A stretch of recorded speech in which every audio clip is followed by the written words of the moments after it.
Good afternoon, friends. Thanks for the nice introduction. Today being the Valentine's Day, let me wish you all a very happy Valentine's Day. 50 years back, I saw a movie titled Come September. Okay, I'm 16 years, so you should believe me. Yeah, song in that movie begins like this: multiplication is the name of the game, and each generation plays the same. Okay, so being this Valentine's Day, I thought it would be more appropriate to select this topic. Okay, let's enjoy how I am going to play the game. Okay, in life, there are so many stages we have to cross through in between birth and death. The adolescent stage is the most prime stage of life. The game of love played in this adult stage is very important because it's going to decide the quality of life thereafter. So, one should know how to play this game properly, the do's and the don'ts. How to know these rules, do's and don'ts? There are two options. One can know from his own experience or learn it from others' experience. Learning from one's own experience means he has to go through the stage and learn it. What will he do? He has crossed the stage. The knowledge is not going to help him because he can't put the clock back and leave that stage. So, he has to learn only from others. So, let us see from others how they play this game. Okay? Before marriage, how the lovers play this game. Okay? Very attractive person with attractive features, appearance, gestures, mannerisms, lifestyles draws your attention. There's nothing wrong, something attractive drawing your attention. But the problem begins when the thought continues. When the thought continues, okay, you start appreciating even in the absence of that person. Okay, there's nothing wrong even then. If the thought continues further, you start assuming life will be wonderful with that person, life will be worthless without that person. Then, when the thought gains further strength, it drives you. So, you approach the person, propose your love. If you are fortunate and if it is accepted, then you start associating with that person. This is the most dangerous part in the marriage. Because this is the stage the lovers do three things. First, they hide their true nature. Second, they project a preferred nature. And the most unfortunate, the third thing, okay, they don't realize the other person is also doing the same.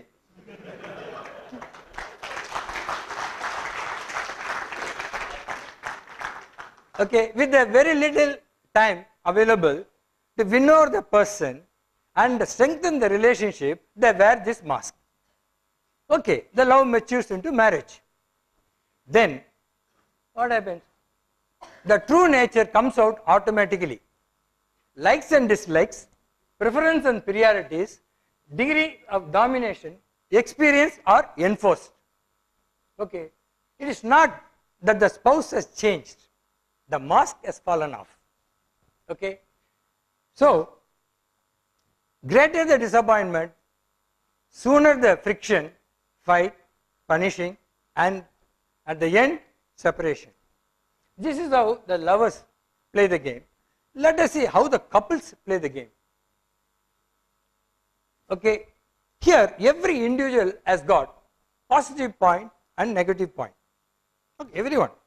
So the couples can choose to live like lovers, seeing only the positive qualities of the person and doing only what the spouse likes. They continue being lovers. Okay, very rare. Second, after marriage, they can live like friends. That is, not seeing the negative, okay, not minding the negative, and not doing what the spouse hates. They can live a friendly life, peaceful life. Or they can choose to live like enemies, that seeing only the negatives and doing only what the spouse hates. Why should they do it? It is the expression of disappointment and frustration. The disappointment is more in the love marriage than in the arranged marriage, because the expected and experienced positive attitudes are absent. Unexpected, unacceptable negative attitudes are present. So, as I said earlier, greater the disappointment, sooner the friction, fight, punishing, and end separation.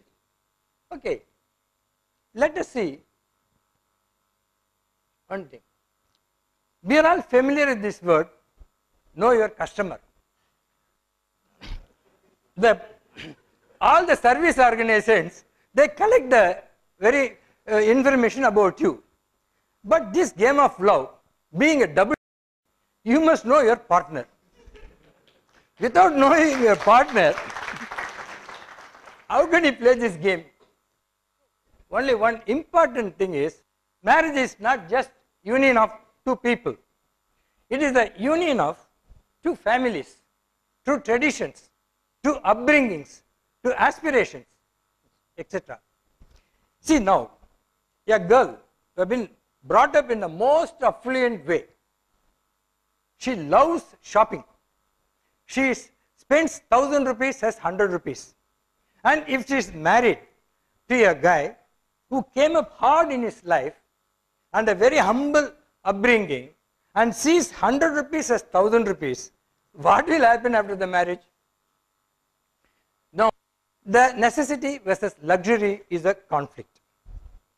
Like another case, a guy who has been brought up by a mother, now she is a housewife or homemaker, and he happens to marry a working person, right? Where will the conflict be? What are the he jobs? What are the she jobs? Because he will think cleaning, washing, cooking are all she jobs. And the conflict will be, what should be shared? He won't even keep the plate after eating in the sink. So, which are the he jobs, which are the she jobs will be the conflict between the working couples. Now, the third, the women generally prefer to marry a person of better status, education, designation, and earning capacity.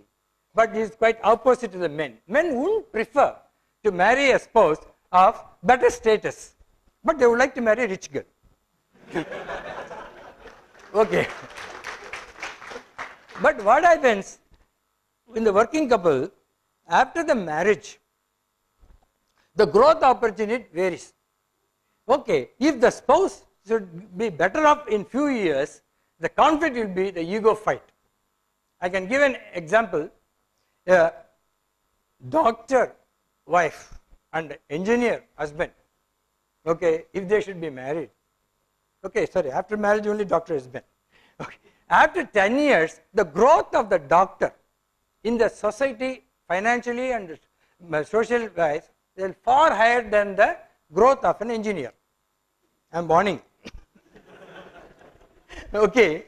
So what happens? The inferiority complex of the husband and the superiority complex of the wife will ruin that marriage.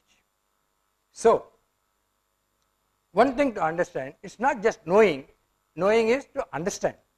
If your spouse is happy with you, that means you have made many compromises of the spouse negatives. If you are happy with the spouse, that means you have ignored all the negatives. Okay? Ability to accept, adapt, compromise, ignore the spouse negatives, okay, is the secret of success of the marriage. Okay. Now, another important aspect in the game of love is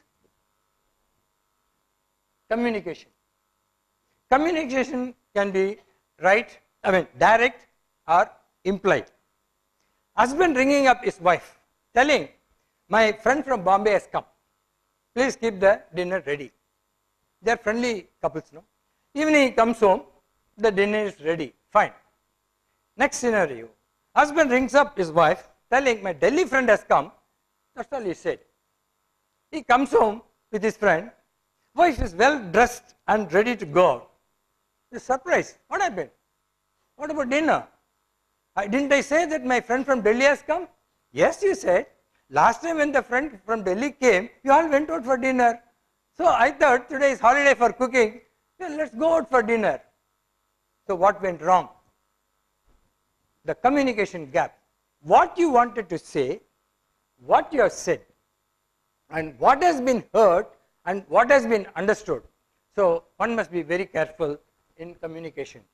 Next, silence is not the sign of acceptance. Maunam sammadam only for lovers. So once after marriage, in my workshops I found, how do you express your disappointments? They say we don't talk for days or weeks. There the silence is the sign of resistance. So silence can be the sign of acceptance as well as the sign of resistance. When you see two people arguing, physically they are close, but they raise their voice and talk. Why? Because their mental distance is away. So they raise their voice to be heard. So please understand, argument generates heat, not light. You can win an argument, but you will lose the relationship. So silence and sound will not solve your issues. Communication should be courteous, clear and complete. Please avoid unnecessary arguments. Now, we have seen the do's and don'ts of the game of the love played by lovers and couples both before the marriage and after the marriage. To summarize in one line, it's all about the attitudes that matters. Attitude is the way one thinks and behaves with others. Negative attitude is like a flat tire. You cannot go anywhere without changing it. And by changing your attitude, you can change your life. I want to conclude my speech by telling how to change the game. Okay. See this beautiful elephant statue. How it was made. What did the sculptor do? He visualized the elephant with all its features, and holding on to that vision, he removed the non-elephant. Same way, you visualize a long and happy married life, hold that vision and remove the non-elephants. Okay, that is the secret of the changing the game. But only one thing you may be wondering, it's very easy to listen to you, change the elephant, remove this thing, negative attitude. Is it that simple? Anything takes effort, but it depends upon your attachment with the negative, whatever may be the negative qualities. Some negative qualities can be blown off, some negatives can be wiped off, some negative qualities can be washed off, some negative qualities to be chipped off like the sculpture. So it is all your decision to live, decision to play the game of love for everlasting happiness is in your hands. Thank you.